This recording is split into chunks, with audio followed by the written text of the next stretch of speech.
ਸਤਨਾਮ ਸ਼੍ਰੀ ਵਾਹਿਗੁਰੂ ਸਾਹਿਬ JIO. ਜੋ ਤੁਮ ਕਰੋ ਸੋਈ ਭਲ ਮਾਨੈ, ਭਾਵਨ ਦੁਬਿਧਾ ਦੂਰ ਟਰੋ। ਨਾਨਕ ਕੇ ਪ੍ਰਭ ਤੁਮ ਹੀ ਦਾਤੇ, ਸੰਤ ਸੰਗ ਲੈ ਮੋਹਿ ਉਧਰੋ। ਪਰਮ ਸਨਮਾਨਯੋਗ ਗੁਰੂ ਰੂਪ ਗੁਰੂ ਖਾਲਸਾ ਸਾਧ ਸੰਗਤ ਜੀ, ਵਾਹਿਗੁਰੂ ਜੀ ਕਾ ਖਾਲਸਾ ਵਾਹਿਗੁਰੂ ਜੀ ਕੀ ਫਤਿਹ। ਚੱਲ ਰਹੇ ਲੜੀਵਾਰ ਪ੍ਰਸੰਗ ਧੰਨ ਧੰਨ ਸ਼੍ਰੀ ਗੁਰੂ ਨਾਨਕ ਦੇਵ ਸਾਹਿਬ ਜੀ ਮਹਾਰਾਜ ਜੀ ਦੇ ਅਧਿਆਏ 50ਵੇਂ ਵਿੱਚ ਅੱਜ ਆਪਾਂ ਕੌਡੇ ਰਾਖਸ਼ਸ ਦਾ ਪ੍ਰਸੰਗ ਸਰਵਣ ਕਰਾਂਗੇ। ਆਓ ਬੜੇ ਪ੍ਰੇਮ ਨਾਲ ਇਹ ਪ੍ਰਸੰਗ ਸਰਵਣ ਕਰੀਏ। ਸਤਿਗੁਰ ਸੱਚੇ ਪਾਤਸ਼ਾਹ ਕਈ ਕੋ ਚੱਲ ਕੇ ਇੱਕ ਥਾਂ ਜਾ ਕੇ ਪਹੁੰਚੇ ਤਾਂ ਸੁੱਖਾਂ ਦੇ ਸਤਿਗੁਰੂ ਜੀ ਬੈਠ ਗਏ। ਕਾਰਨ ਗੁਰੂ ਜੀ ਦੇ ਹਿਰਦੇ ਵਿੱਚ ਇੰਝ ਆਈ ਕਿ ਉਹਨਾਂ ਨੇ ਮਰਦਾਨੇ ਦੇ ਮਨ ਨੂੰ ਭਰਮਾਇਆ। ਜਦ ਵੀ ਕਿਸੇ ਚੰਗੇ ਮਾੜੇ ਵਿਅਕਤੀ ਦਾ ਕਲਿਆਣ ਜਾਂ ਨਾਸ਼ ਕਰਨਾ ਹੁੰਦਾ ਸੀ ਤਾਂ ਉਹ ਕਦੇ ਮਰਦਾਨੇ ਦੀ ਭੁੱਖ ਤੇਜ਼ ਕਰ ਦਿੰਦੇ ਸਨ, ਕਦੇ ਪਿਆਸ ਲਾ ਦਿੰਦੇ ਸਨ ਅਤੇ ਕਦੇ ਉਸ ਦਾ ਮਨ ਆਪਣੇ ਘਰ ਜਾਣ ਵਾਸਤੇ ਉਤਾਵਲਾ ਬਣਾ ਦਿੰਦੇ ਸਨ।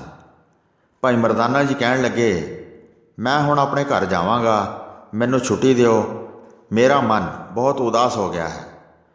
ਹੇ ਪ੍ਰਭੂ ਜੀ, ਮੈਂ ਅੱਗੇ ਨਹੀਂ ਜਾਵਾਂਗਾ, ਤੁਹਾਡੀ ਆਗਿਆ ਲੈ ਕੇ ਪਿੱਛੇ ਮੁੜ ਜਾਵਾਂਗਾ। ਗੁਰੂ ਜੀ ਨੇ ਕਿਹਾ, ਨਾ ਜਾਓ, ਕਿਉਂਕਿ ਰਸਤੇ ਵਿੱਚ ਬਹੁਤ ਬਲਾਵਾਂ ਰਹਿੰਦੀਆਂ ਹਨ, ਕੋਈ ਤੈਨੂੰ ਖਾ ਲਵੇਗਾ। ਇਹ ਸੁੱਖ ਪਾ ਕੇ ਸਾਡੇ ਪਾਸ ਹੀ ਰਹੋ। ਤੂੰ ਆਪਣਾ ਮਨ ਇੰਨਾ ਉਦਾਸ ਕਿਉਂ ਕੀਤਾ ਹੈ? ਸਾਡੇ ਨਾਲ ਰਹਿਣ ਵਿੱਚ ਤੈਨੂੰ ਕਿਹੜਾ ਕਸ਼ਟ ਹੋਇਆ ਹੈ? ਸਾਰੀ ਧਰਤੀ ਦੀ ਸੈਰ ਕਰੋ ਅਤੇ ਖੁਸ਼ੀ ਸਾਡੇ ਨਾਲ ਰਹੋ। ਗੁਰੂ ਜੀ ਨੇ ਉਸ ਨੂੰ ਬਹੁਤ ਭਾਂਤ ਧੀਰਜ ਦਿੱਤਾ ਅਤੇ ਸਮਝਾਇਆ, ਪਰ ਉਹ ਕੋਈ ਵੀ ਗੱਲ ਨਹੀਂ ਸੀ ਮੰਨਦਾ। ਆਪਣੇ ਨਿੱਜੀ ਪਰਿਵਾਰ ਨੂੰ ਮਿਲਣ ਵਾਸਤੇ ਪਿੱਛੇ ਮੁੜ ਕੇ ਉਹਨਾਂ ਪਾਸ ਜਾਣਾ ਚਾਹੁੰਦਾ ਸੀ। ਭਾਈ ਬਾਲਾ ਜੀ ਨੇ ਵੀ ਮਰਦਾਨੇ ਨੂੰ ਬਹੁਤ ਸਮਝਾਇਆ, ਬਹੁਤ ਭਾਂਤ ਕਿਹਾ, ਪਰ ਉਹ ਨਾ ਮੰਨਿਆ ਅਤੇ ਬੇਨਤੀ ਕਰਕੇ ਗੁਰੂ ਜੀ ਤੋਂ ਛੁੱਟੀ ਲੈ ਲਈ। ਬੜਾ ਖੁਸ਼ ਹੋ ਕੇ ਆਪਣੇ ਨਿੱਜੀ ਘਰ ਜਾਣ ਵਾਸਤੇ ਪਿੱਛੇ ਨੂੰ ਮੁੜਨ ਲੱਗਾ, ਜਿੱਥੇ ਬਹੁਤ ਭਿਆਨਕ ਜੰਗਲ ਸਨ। ਗੁਰੂ ਜੀ ਉਸ ਸਥਾਨ 'ਤੇ ਬੈਠ ਗਏ, ਇੱਕ ਕਦਮ ਵੀ ਅੱਗੇ ਨਾ ਗਏ। ਉੱਥੇ ਦਿਨ ਗੁਜ਼ਾਰਨ ਵਾਸਤੇ ਬੈਠ ਗਏ। ਮਰਦਾਨਾ ਜਦ ਪਿੱਛੇ ਮੁੜ ਕੇ ਚਲੇ ਗਿਆ, ਉਸ ਦੇ ਮਨ ਵਿੱਚ ਆਪਣੇ ਘਰ ਵਾਸਤੇ ਬਹੁਤ ਪਿਆਰ ਵਧਿਆ। ਇੱਕ ਦਿਨ ਰਾਹ ਚੱਲਦਾ ਰਿਹਾ, ਪਰ ਦੂਸਰੇ ਦਿਨ ਜਦ ਚੱਲਣ ਦੀ ਤਿਆਰੀ ਕਰਨ ਲੱਗਾ, ਰਸਤੇ ਵਿੱਚ ਇੱਕ ਰਾਖਸ਼ਸ ਰਹਿੰਦਾ ਸੀ। ਉਸ ਰਾਖਸ਼ਸ ਨੇ ਉੱਥੇ ਹੀ ਉਸ ਨੂੰ ਫੜ ਲਿਆ। ਉਸ ਨੂੰ ਫੜ ਕੇ ਉਹ ਆਪਣੇ ਘਰ ਲੈ ਗਿਆ। ਹੁਣ ਸਤਿਗੁਰੂ ਜੀ ਤੋਂ ਬਗੈਰ ਉਸ ਨੂੰ ਕੌਣ ਛੁਡਾਵੇ? ਡਰ ਨਾਲ ਮਰਦਾਨੇ ਦਾ ਸਰੀਰ ਕੰਬ ਰਿਹਾ ਸੀ, ਚਿਹਰਾ ਪੀਲਾ ਪੈ ਗਿਆ ਅਤੇ ਉਸ ਦਾ ਮੁੱਖ ਵੀ ਸੁੱਕ ਗਿਆ। ਉੱਥੇ ਕੋਈ ਹੋਰ ਆਦਮੀ ਨਾ ਵੇਖਿਆ, ਇਸ ਲਈ ਗਰੀਬ ਕਿਸ ਪਾਸ ਪੁਕਾਰ ਕਰਦਾ। ਜਿੱਥੇ ਭਿਆਨਕ ਅਤੇ ਸੰਘਣਾ ਜੰਗਲ ਸੀ, ਉੱਥੇ ਮਰਦਾਨਾ ਧੀਰਜ ਰਹਿਤ ਹੋ ਗਿਆ ਅਤੇ ਡਰ ਨਾਲ ਭੈਭੀਤ ਹੋ ਗਿਆ। ਉਹ ਸਮਝ ਗਿਆ ਕਿ ਉਹ ਹੁਣ ਬਚ ਨਹੀਂ ਸੀ ਸਕਦਾ ਅਤੇ ਪਛਤਾਉਂਦਾ ਸੀ ਕਿ ਉਸਨੇ ਗੁਰੂ ਜੀ ਦਾ ਬਚਨ ਕਿਉਂ ਨਾ ਮੰਨਿਆ। ਭਾਵੇਂ ਮੈਂ ਅਪਰਾਧ ਕੀਤਾ ਹੈ ਅਤੇ ਇਸ ਨੇ ਮੇਰਾ ਵੱਧ ਕਰਨਾ ਹੈ, ਫਿਰ ਵੀ ਕਿਰਪਾਲੂ ਗੁਰੂ ਜੀ ਦਾ ਇਹ ਧਰਮ ਹੈ, ਉਹ ਪ੍ਰਭੂ ਜੀ ਮੇਰਾ ਭੈ ਜ਼ਰੂਰ ਕੱਟਣਗੇ। ਇਸ ਤਰ੍ਹਾਂ ਦਾ ਵਿਚਾਰ ਕਰਕੇ ਉਸਨੇ ਦਿਲ ਵਿੱਚ ਗੁਰੂ ਜੀ ਦਾ ਧਿਆਨ ਧਾਰਨ ਕੀਤਾ ਅਤੇ ਬਾਰ-ਬਾਰ ਕਹਿੰਦਾ ਸੀ, ਇਸ ਰਾਖਸ਼ਸ ਤੋਂ ਮੈਨੂੰ ਬਚਾ ਲਓ, ਫਿਰ ਮੁੜ ਕੇ ਮੈਂ ਤੁਹਾਡਾ ਬਚਨ ਨਹੀਂ ਮੋੜਾਂਗਾ। ਹੇ ਮੇਰੇ ਦੀਨ ਬੰਧੂ ਅਤੇ ਭੈ ਰਹਿਤ ਦਾਤਾਰ, ਮੇਰੇ 'ਤੇ ਮਿਹਰ ਕਰੋ। ਉਸੇ ਵੇਲੇ ਸੁੱਖਾਂ ਦੇ ਦਾਤੇ ਸ਼੍ਰੀ ਗੁਰੂ ਨਾਨਕ ਦੇਵ ਜੀ ਪ੍ਰਸੰਨ ਹੋਏ ਅਤੇ ਭਾਈ ਬਾਲਾ ਜੀ ਨੂੰ ਕਹਿਣ ਲੱਗੇ, ਰਾਖਸ਼ਸ ਨੇ ਮਰਦਾਨੇ ਨੂੰ ਫੜ ਲਿਆ ਹੈ ਅਤੇ ਉਸ ਨੂੰ ਤੇਲ ਵਿੱਚ ਤਲ ਕੇ ਖਾ ਜਾਏਗਾ। ਇਹ ਸੁਣ ਕੇ ਭਾਈ ਬਾਲਾ ਜੀ ਨੇ ਦੋਵੇਂ ਹੱਥ ਜੋੜ ਕੇ ਗੁਰੂ ਜੀ ਨੂੰ ਇਹ ਵਚਨ ਕਹੇ, ਜਿਹੜਾ ਤੁਸੀਂ ਕਿਹਾ ਹੈ ਕਿ ਉਸ ਨੂੰ ਰਾਖਸ਼ਸ ਨੇ ਫੜ ਲਿਆ ਹੈ, ਅਜਿਹੀ ਸਜ਼ਾ ਉਸ ਨੂੰ ਮਿਲਣੀ ਚਾਹੀਦੀ ਹੈ। ਤੁਹਾਡਾ ਬਚਨ ਖਾਲੀ ਕਿਵੇਂ ਜਾਏ, ਜਿਸ ਦੀ ਆਗਿਆ ਅਨੁਸਾਰ ਤਿੰਨੇ ਲੋਕ ਚੱਲਦੇ ਹਨ। ਬਹੁਤ ਰੋਕਿਆ ਸੀ, ਪਰ ਮੂਰਖ ਮੰਨਿਆ ਨਹੀਂ, ਆਪਣੇ ਨਿੱਜੀ ਪਰਿਵਾਰ ਦੇ ਮੋਹ ਵਿੱਚ ਫਸਿਆ ਹੋਇਆ ਸੀ। ਗੁਰੂ ਜੀ ਨੇ ਭਾਈ ਬਾਲਾ ਜੀ ਨੂੰ ਕਿਹਾ, ਛੇਤੀ ਚੱਲੋ, ਉਸ ਦਾ ਛੁਟਕਾਰਾ ਕਰਵਾਈਏ।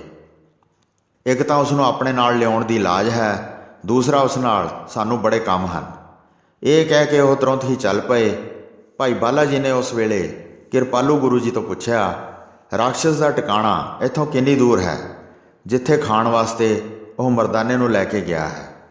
ਸਾਡੇ ਪਹੁੰਚਣ ਤੋਂ ਪਹਿਲਾਂ ਹੀ ਉਸ ਨੂੰ ਖਾ ਨਾ ਜਾਏ, ਜੇ ਸਾਥੋਂ ਕੋਈ ਦੇਰ ਹੋ ਗਈ। ਗੁਰੂ ਜੀ ਨੇ ਕਿਹਾ, ਬਹੁਤ ਦੂਰ ਨਹੀਂ ਹੈ, ਨੇੜੇ ਹੀ ਸਮਝੋ। ਇੱਥੋਂ 11 ਕੋਹ 'ਤੇ ਉਹ ਥਾਂ ਸਮਝੋ। ਇਹ ਕਹਿ ਕੇ ਗੁਰੂ ਜੀ ਨੇ ਭਾਈ ਬਾਲਾ ਜੀ ਦੇ ਹੱਥ ਨੂੰ ਆਪਣੇ ਹੱਥ ਵਿੱਚ ਫੜ ਲਿਆ ਤੇ ਇੱਕ ਛਿਣ ਵਿੱਚ ਉਸ ਥਾਂ ਪਹੁੰਚ ਗਏ। ਬੜਾ ਭਾਰੀ ਭਿਆਨਕ ਅਤੇ ਗਹਿਰਾ ਜੰਗਲ ਸੀ। ਉਸ ਰਾਖਸ਼ਸ ਦਾ ਘਰ ਉਸ ਜੰਗਲ ਦੇ ਵਿੱਚ ਸੀ। ਭਾਈ ਮਰਦਾਨੇ ਨੂੰ ਵੇਖ ਕੇ ਬੜੇ ਖੁਸ਼ ਹੋਏ ਅਤੇ ਇਹ ਬਚਨ ਕਹੇ, ਇੱਥੇ ਕਿਉਂ ਬੈਠਾ ਹੈ, ਘਰ ਨਹੀਂ ਗਿਆ? ਇਸ ਬਾਰੇ ਸਾਰੀ ਗੱਲ ਸਾਨੂੰ ਦੱਸ। ਇਹ ਗੱਲ ਸੁਣ ਕੇ ਮਰਦਾਨਾ ਸ਼ਰਮਿੰਦਾ ਹੋ ਗਿਆ, ਸਿਰ ਨੀਵਾਂ ਕਰਕੇ ਕੁਝ ਨਾ ਬੋਲਿਆ। ਹਿਰਦੇ ਵਿੱਚ ਬੜਾ ਖੁਸ਼ ਹੋਇਆ ਸੀ। ਉਹ ਇਹ ਸਮਝ ਗਿਆ ਸੀ ਜਿਵੇਂ ਹੁਣ ਉਸ ਨੂੰ ਨਵਾਂ ਜਨਮ ਮਿਲਿਆ ਸੀ। ਫਿਰ ਦੀਨ ਦਿਆਲ ਗੁਰੂ ਜੀ ਨੇ ਭਾਈ ਬਾਲਾ ਜੀ ਨੂੰ ਕਿਹਾ, ਇਹ ਜਿਹੜਾ ਕੜਾਹਾ ਬਹੁਤ ਤਪ ਰਿਹਾ ਹੈ, ਇਸ ਵਿੱਚ ਉਸ ਮਰਦਾਨੇ ਨੂੰ ਪਾਉਣਾ ਹੈ, ਤੇਲ ਵਿੱਚ ਤਲ ਕੇ ਫਿਰ ਖਾ ਜਾਣਾ ਹੈ। ਇੱਥੇ ਛੁਪੇ ਰਹਿੰਦੇ ਹਾਂ ਤੇ ਰਾਖਸ਼ਸ ਨੂੰ ਦਿਖਾਈ ਨਾ ਦਈਏ। ਇਹ ਸੁਣ ਕੇ ਭਾਈ ਬਾਲਾ ਜੀ ਬੋਲੇ, ਫਿਰ ਤਾਂ ਉਹ ਗੱਲ ਹੋਵੇਗੀ ਕਿ ਜਿਵੇਂ ਤੁਸੀਂ ਇੱਥੇ ਆ ਕੇ ਵੀ ਨਹੀਂ ਆਏ ਅਤੇ ਰਾਖਸ਼ਸ ਤਲ ਕੇ ਮਰਦਾਨੇ ਨੂੰ ਖਾ ਲਵੇਗਾ। ਪਹਿਲਾਂ ਇਸ ਤਰ੍ਹਾਂ ਕਰੋ ਜਿਸ ਤਰ੍ਹਾਂ ਉਸ ਦਾ ਛੁਟਕਾਰਾ ਹੋ ਜਾਏ। ਇਸ ਨੂੰ ਆਪਣਾ ਦਾਸ ਜਾਣੋ, ਇਸ ਦਾ ਕਿਸੇ ਤਰ੍ਹਾਂ ਵੀ ਨਾਸ਼ ਨਾ ਹੋਵੇ। ਗੁਰੂ ਜੀ ਨੇ ਭਾਈ ਬਾਲਾ ਜੀ ਨੂੰ ਕਿਹਾ, ਤਮਾਸ਼ਾ ਵੇਖੋ, ਜੋ ਕਰਤਾਰ ਆਪਣੀ ਰਜ਼ਾ ਨਾਲ ਵਿਖਾਉਂਦਾ ਹੈ। ਉਹ ਰਾਖਸ਼ਸ ਨੂੰ ਵਿਖਾਈ ਨਹੀਂ ਸੀ ਦੇ ਰਹੇ, ਪਰ ਭਾਈ ਮਰਦਾਨਾ ਗੁਰੂ ਜੀ ਨੂੰ ਵੇਖ ਰਿਹਾ ਸੀ। ਜਦ ਤੇਲ ਤਪ ਕੇ ਅੱਗ ਵਰਗਾ ਹੋ ਗਿਆ, ਰਾਖਸ਼ਸ ਨੇ ਮਰਦਾਨੇ ਨੂੰ ਆਪਣੇ ਹੱਥਾਂ ਨਾਲ ਚੁੱਕ ਲਿਆ। ਬੜੀ ਤਾਕਤ ਨਾਲ ਚੁੱਕ ਕੇ ਉਸ ਨੂੰ ਤੇਲ ਵਿੱਚ ਸੁੱਟ ਦਿੱਤਾ।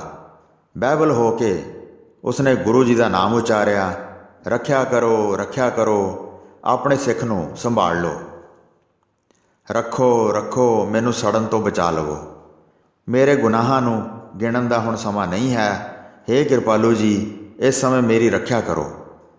ਜਦ ਮਰਦਾਨੇ ਦਾ ਸਰੀਰ ਤੇਲ ਨੂੰ ਛੂਹਿਆ ਤਾਂ ਤੇਲ ਠੰਡਾ ਠਾਰ ਹੋ ਗਿਆ, ਜਿਵੇਂ ਅਗਨੀ ਦਾ ਸੇਕ ਸਿਆਲੇ ਦੇ ਠੰਡੇ ਪਾਣੀ ਨੂੰ ਛੂਹ ਨਾ ਸਕਿਆ ਹੋਵੇ।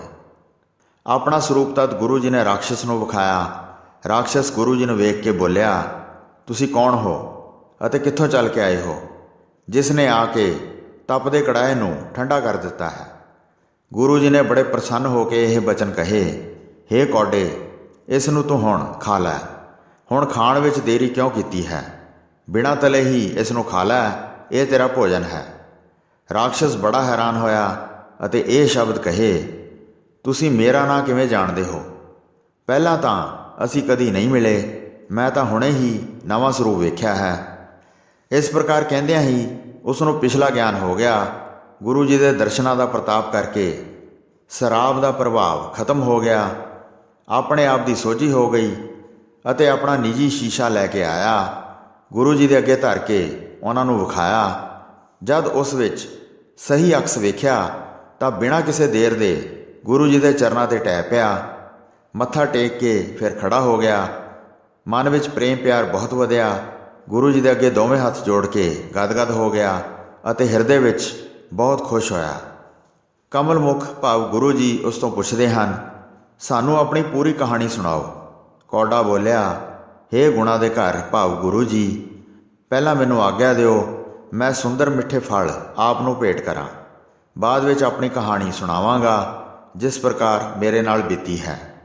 ਆਗਿਆ ਪਾ ਕੇ ਬਨ ਵਿੱਚ ਚਲਾ ਗਿਆ, ਜਿਸ ਥਾਂ ਫਲਾਂ ਵਾਲੇ ਦਰਖਤ ਸੁਹਾ ਰਹੇ ਸਨ। ਉਹ ਚੁਣ ਚੁਣ ਕੇ ਮਿੱਠੇ ਫਲ ਲਿਆਇਆ, ਜਿਨ੍ਹਾਂ ਨੂੰ ਵੇਖ ਕੇ ਮੁਨੀਆਂ ਦੇ ਮਨ ਵੀ ਲਲਚਾ ਜਾਣ। ਸਾਰੇ ਗੁਰੂ ਜੀ ਦੇ ਅੱਗੇ ਧਰ ਦਿੱਤੇ। ਚਿਹਰੇ 'ਤੇ ਮੁਸਕਰਾਹਟ ਲਿਆ ਕੇ ਗੁਰੂ ਜੀ ਬੋਲੇ, ਹੁਣ ਮਰਦਾਨੇ ਨੂੰ ਆਪਣਾ ਗੁਰੂ ਮੰਨੋ ਅਤੇ ਉਸ ਅੱਗੇ ਫਲ ਰੱਖ ਕੇ ਮੱਥਾ ਟੇਕੋ। ਉਸ ਦੀ ਪੂਜਾ ਕਰਨ ਨਾਲ ਤੇਰਾ ਉਧਾਰ ਹੋਵੇਗਾ। ਇਹ ਸੁਣ ਕੇ ਕੌਡੇ ਨੇ ਫਿਰ ਬਚਨ ਉਚਾਰਿਆ, ਇਹ ਹੁਣ ਮੇਰਾ ਸੀਸ ਮੁਕਟ ਹੈ, ਜਿਸ ਨੂੰ ਮਿਲਣ ਨਾਲ ਬਹੁਤ ਆਨੰਦ ਪ੍ਰਾਪਤ ਹੁੰਦਾ ਹੈ। ਖੁਸ਼ ਹੋ ਕੇ ਮਰਦਾਨਾ ਬੋਲਿਆ, ਮੁਕਤੀ ਦਾਤੇ, ਮੈਨੂੰ ਸਭ ਪ੍ਰਾਪਤ ਹੈ। ਜਿਹੜੀ ਮੈਂ ਵੱਡੀ ਗਲਤੀ ਕੀਤੀ ਸੀ ਉਹ ਬਖਸ਼ ਦਿਓ। ਮੈਂ ਤੁਹਾਡੀ ਰਜ਼ਾ ਦੀ ਉਲੰਘਣਾ ਕੀਤੀ ਸੀ। ਆਪਣੀ ਦਿਆਲਤਾ ਹੁਣ ਮੇਰੇ ਉੱਤੇ ਕਰੋ ਅਤੇ ਸਦਾ ਮੈਨੂੰ ਆਪਣੇ ਸਾਥ ਰੱਖੋ। ਗੁਰੂ ਜੀ ਨੇ ਕਿਹਾ, ਮੈਂ ਸਦਾ ਹੀ ਤੇਰੇ ਤੇ ਪ੍ਰਸੰਨ ਹਾਂ। ਤੂੰ ਸਦਾ ਸੁੱਖ ਮੰਨ ਕੇ ਸਾਡੇ ਨਾਲ ਰਹਿ। ਤੈਨੂੰ ਹੁਣ ਭੁੱਖ ਲੱਗੀ ਹੈ, ਇਸ ਲਈ ਮਿੱਠੇ ਫਲ ਖਾ ਕੇ ਤ੍ਰਿਪਤ ਹੋ ਜਾ। ਜਿਹੜੇ ਫਲ ਗੁਰੂ ਜੀ ਦੇ ਅੱਗੇ ਪਏ ਸਨ ਉਹ ਚੁੱਕ ਕੇ ਰਾਖਸ਼ਸ ਨੂੰ ਦੇ ਦਿੱਤੇ। ਜਦ ਕੌਡੇ ਨੇ ਉਹਨਾਂ ਫਲਾਂ ਨੂੰ ਮੁੱਖ ਵਿੱਚ ਪਾਇਆ ਤਾਂ ਉਸ ਦੀ ਫੌਰਨ ਦੇਹ ਪਲਟ ਗਈ। ਦੇਵਤਿਆਂ ਦਾ ਸਰੂਪ ਧਾਰ ਕੇ ਉਸਤਤ ਕਰਨ ਲੱਗਾ। ਚਾਰ ਖਾਣੀਆਂ ਦੇ ਕਰਤਾ ਨੂੰ ਮੇਰੀ ਨਮਸਕਾਰ ਹੈ। ਨਿਰਗੁਣ ਸਰਗੁਣ ਤੁਹਾਡੇ ਸਰੂਪ ਹਨ। ਮਨ ਬਾਣੀ ਕਰਕੇ ਤੁਸੀਂ ਪੂਰੇ ਅਨੁਪਮ ਹੋ। ਤੁਸੀਂ ਪਾਰ ਬ੍ਰਹਮ ਪਰਮੇਸ਼ਰ ਸੁਆਮੀ ਹੋ। ਮੇਰੀ ਨਮਸਕਾਰ ਹੈ, ਨਮਸਕਾਰ ਹੈ, ਨਮਸਕਾਰ ਹੈ। ਤੁਸੀਂ ਭਗਤ ਵਛਲ ਅਤੇ ਦੀਨਾਂ ਦੇ ਦੁੱਖ ਦੂਰ ਕਰਨ ਵਾਲੇ ਹੋ। ਜੈ ਜੈ ਜੈ ਮੁਨੀ ਜਨ ਮਨ ਰੰਜਨ। ਸੰਤਾਂ ਦੇ ਵਿਰੋਧੀਆਂ ਦਾ ਸਦਾ ਨਾਸ਼ ਕਰਦੇ ਹੋ। ਜੱਗ ਵਿੱਚ ਧਰਮ ਮਰਿਆਦਾ ਦੇ ਸਦਾ ਪ੍ਰਤਿਪਾਲਕ ਹੋ। ਫਿਰ ਗੁਰੂ ਜੀ ਦੇ ਚਰਨਾਂ ਉੱਤੇ ਮੱਥਾ ਟੇਕ ਕੇ ਕੌਡੇ ਰਾਖਸ਼ਸ ਨੇ ਆਪਣੇ ਪਿਛਲੇ ਜਨਮ ਬਾਰੇ ਗੁਰੂ ਜੀ ਨੂੰ ਦੱਸਿਆ। ਪਿਛਲੇ ਜਨਮ ਵਿੱਚ ਮੈਂ ਬ੍ਰਾਹਮਣ ਦੇ ਘਰ ਪੈਦਾ ਹੋਇਆ ਸੀ। ਵਿਦਿਆ ਪੜ੍ਹ ਕੇ ਮਨ ਵਿੱਚ ਬੜਾ ਹੰਕਾਰ ਹੋ ਗਿਆ। ਇੱਕ ਦਿਨ ਮੇਰੇ ਗੁਰੂ ਜੀ ਸਹਿਜ ਸੁਭਾਅ ਮੇਰੇ ਘਰ ਆ ਗਏ।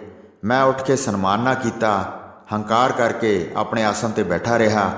ਮੇਰੀ ਇਸ ਅਵੱਗਿਆ ਨੂੰ ਵੇਖ ਕੇ ਮੇਰੇ ਗੁਰੂ ਜੀ ਬੜੇ ਗੁੱਸੇ ਵਿੱਚ ਆ ਗਏ। ਮੈਨੂੰ ਉਹਨਾਂ ਨੇ ਕਹਿ ਕੇ ਸ਼ਰਾਪ ਦੇ ਦਿੱਤਾ, ਇਸ ਤਰ੍ਹਾਂ ਦੀ ਬੇਪ੍ਰੀਤੀ ਜੋ ਤੂੰ ਮਨ ਵਿੱਚ ਧਾਰੀ ਹੈ, ਹੇ ਘਮੰਡੀ, ਇਸ ਨਾਲ ਮੇਰਾ ਕੁਝ ਨਹੀਂ ਵਿਗੜਿਆ। ਪਰ ਜੇ ਤੂੰ ਇਸ ਹੰਕਾਰ ਦਾ ਪ੍ਰਤੀਕੂਲ ਫਲ ਨਹੀਂ ਪਾਵੇਂਗਾ ਤਾਂ ਜਗਤ ਦੀ ਸ਼ੁਭ ਰੀਤੀ ਖਤਮ ਹੋ ਜਾਏਗੀ। ਇਸ ਲਈ ਤੂੰ ਰਾਖਸ਼ਸ ਤਨ ਪਾ ਕੇ ਧਰਮ ਵਿਸਾਰ ਕੇ ਕੁਕਰਮ ਕਰ।